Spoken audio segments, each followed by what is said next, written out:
Hi, thank you. So, as heard, I will be talking about curating collaboration, a shift from can to want. Because that's what we do, right? We collaborate. It's the first thing you see when you visit GÉANT.org.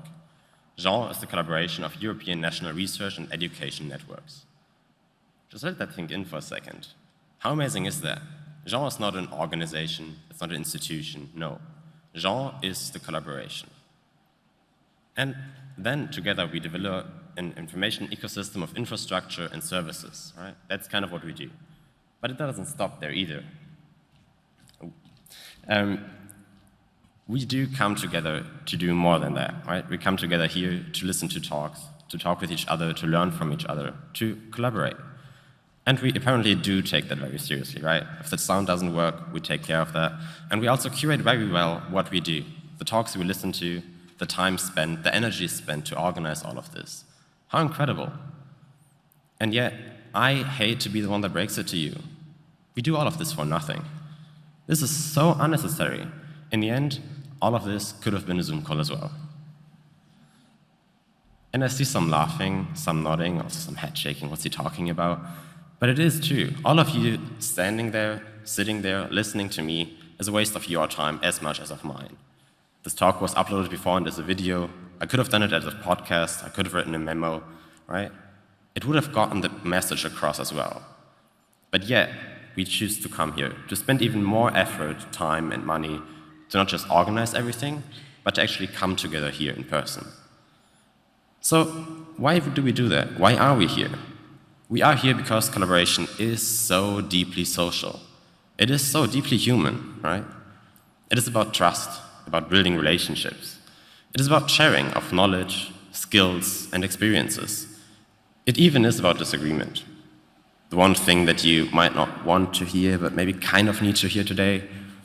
And it often is about the unexpected. The one talk you attended that you did not plan on, the one conversation you had you did not plan on, the one person you met that sticks with you, that you didn't even know existed. Collaboration, when it is successful, is always deeply social and human. And yet, facilitating collaboration often feels so deeply technical.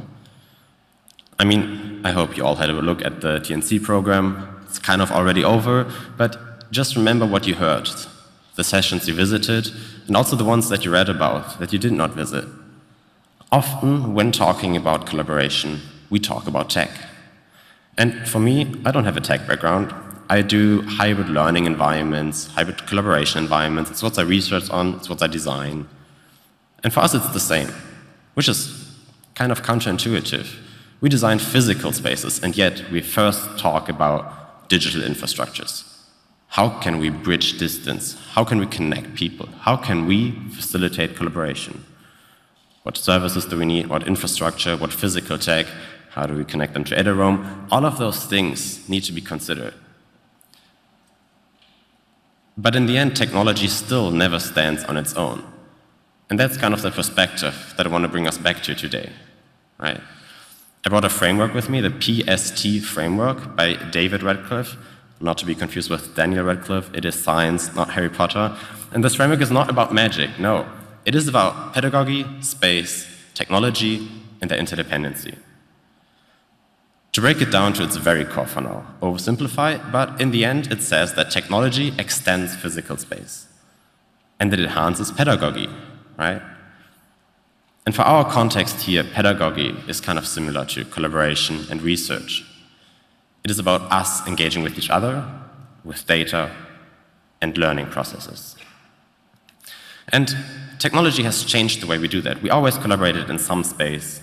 We always did it with some social understanding of how to do it, some pedagogy, if you might want to call it like that. But then we did a little thing called the internet and the virtual world and all of those things, and it changed how we work together. It enabled us to do more, to collaborate further. But still, technology is just one part of designing for truly human and social interactions.